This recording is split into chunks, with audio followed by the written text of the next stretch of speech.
Hello, BookTube. Well, as you can see, I'm not Ponyboy anymore. I have not stayed golden. I have changed my hoodie. At long last, the schedule of everybody here in this bustling old house in Vermont finally allowed us to go to Ollie's.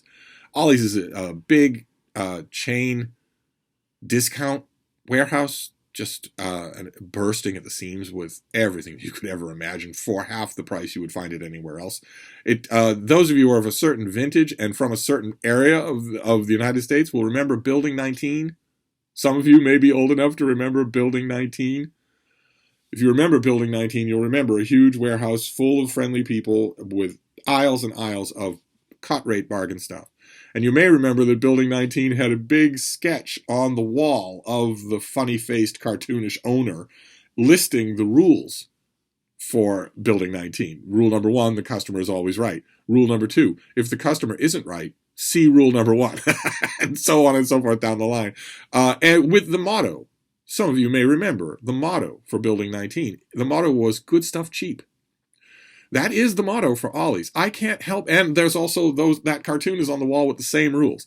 So I have to imagine that Ollie's is some sort of descendant of Building 19. I haven't looked into it, but I have to imagine that's true. Otherwise, the coincidences are just too great. But we went to Ollie's. It's amazing. When you have a place like that that's just 10 minutes away, it's amazing how quickly you can work up a list of things you need. One of the things I wanted was a couple of extra hoodies.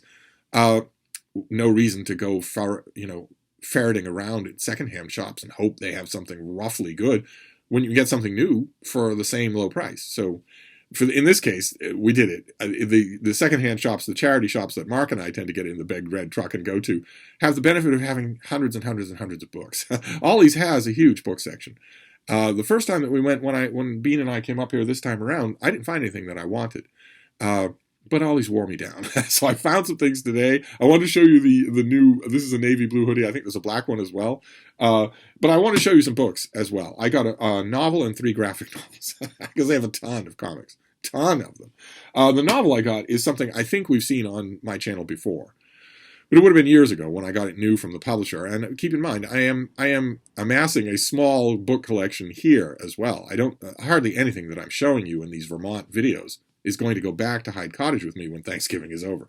And this one won't, because I'm pretty sure I have this back at the house. This is Death at Nuremberg by W.E.B. Griffin, who needs no introduction from me. For most of you, has a million books to his credit. I have to admit, a lot of his explicitly military, present day, the Marines, that sort of thing, novels really don't do it for me. I've tried a baker's dozen of them, and they really don't do it for me. But these are clandestine operation novels, and they are set in World War II, and they are incredibly good. It's just incredibly good. And I can't help but think that maybe that's William Butterworth and not W.E.B. Griffin. That maybe W.E.B. Griffin said, here's an idea, here's the rough outline, why don't you write the book? Because it's not just the idea, and it's not just the historical setting, it's also the pacing, the characters. I hesitate to say it about such an institution, but these clandestine operation books with William Butterworth's name on the cover are just better than anything that I've read from W.E.B. Griffin himself. So I was happy to find this, happy to reread it, absolutely, and also happy to recommend it.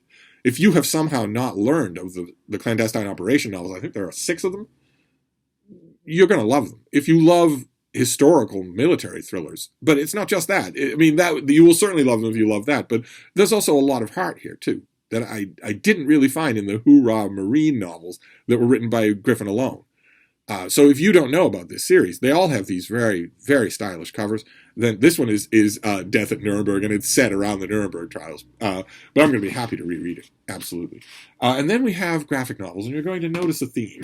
You're going to notice a theme. They must have got all these from a DC retailer. They're all Superman, and they're all one gigantic Superman story, the best-selling Superman story of all time. And that is the death, absence, and restoration of Superman that happened 30 years ago. Starting with the best-selling graphic novel of all time, The Death of Superman, where he fights a monstrous rampaging alien named Doomsday, and gets the tar beaten out of him. Eventually gets beaten to death, but he beats Doomsday to death as well. They punch each other to death. This is after Doomsday faces off against a version of the Justice League, and wipes the floor with them. And that doesn't make any sense. That, even, I'm sure when I reread this, that's what I'm going to be thinking. That does not make any sense. This particular Justice League is sort of second rate, but even so, I mean, you've got Booster Gold, you've got Blue Beetle, you've got whoever she is, Emerald or Fire or Ice or whatever. But you also have Guy Gardner, who is he has the Cord Universe version of a Green Lantern ring that can do anything. Guy Gardner should be able to beat a mindless monster all by himself, without help from anybody else.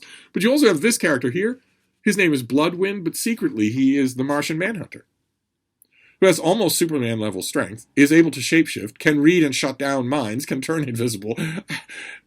This Justice League should not have had the floor mopped with it the way it does. The point is, it served a dramatic purpose, because then Superman has to save the day. And he does, at the cost of his own life, and it was a huge sales bonanza for DC. Collectors swarmed in. Comic book fans didn't doubt at all that Superman was really dead. They knew that he was alive, or would be alive again, and they knew that Doomsday would come back as well. That is an echo of what's going on in DC Comics right now, because there are rumors that DC has been at pains to deny, that have started circulating around the comic book world, that DC is planning to kill Superman again and make it permanent. That his gay son, John Kent, will become the new Superman. His gay son is in his teens and owes nothing to the estate of Jerry Siegel or Joe Shuster. Owes nothing to legal estate of any kind. So as a business proposition, it's a much better idea for DC Comics to make the young, skinny, gay Superman into the canonical Superman. Just kill off Kal-El of Krypton. We shall see. We shall see what happens. The more they deny it, the more I believe it's true, that they are planning on killing off Superman, and that they're just going to say, oopsies, we're sorry we denied it. But this was the last time it happened. And then after the death of Superman, you had a whole bunch of issues where the world and his friends and enemies are reeling from that fact. They assume he is dead. Those are collected in Funeral for a Friend, with this new cover by Dan Jurgens, I think, did this cover. Yeah, this is Dan Jurgens, and you see all of the DC superheroes of the time marching solemnly behind Superman's casket. I'm not 100% sure that Swamp Thing would even care to be in Superman's funeral cortege, and I damn well think that Darkseid would not be there, but everybody else is. And I haven't read a lot of these issues in a while, these intermediary issues, because after the funeral of a friend, as some of you will know if you remember these issues, 4 characters popped up in Metropolis all claiming to be Superman. There was something that was half robot. There was a gigantic black man in metal armor with a huge hammer. There was a sleek android-looking thing with thick visors. And there was a kid in a leather jacket. And all 4 of them were claiming to be Superman. And for a little while, you were actually wondering, is one of these actually Superman? I was not wondering.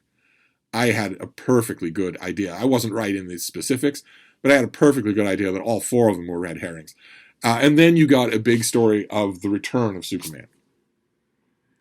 And I got all 3. All 3 of these were like $3 each. So I have the whole saga now. I won't bring it back to Boston. I'll just read it here. That is the kid, Superboy. There is John Henry, Steel.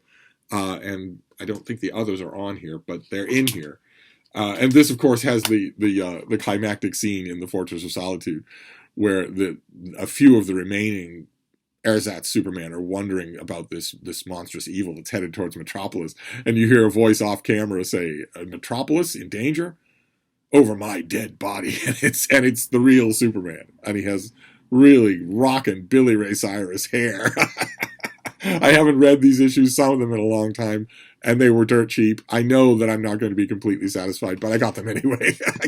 They were cheap, and the mood for Ollie's was upon me, so I couldn't resist.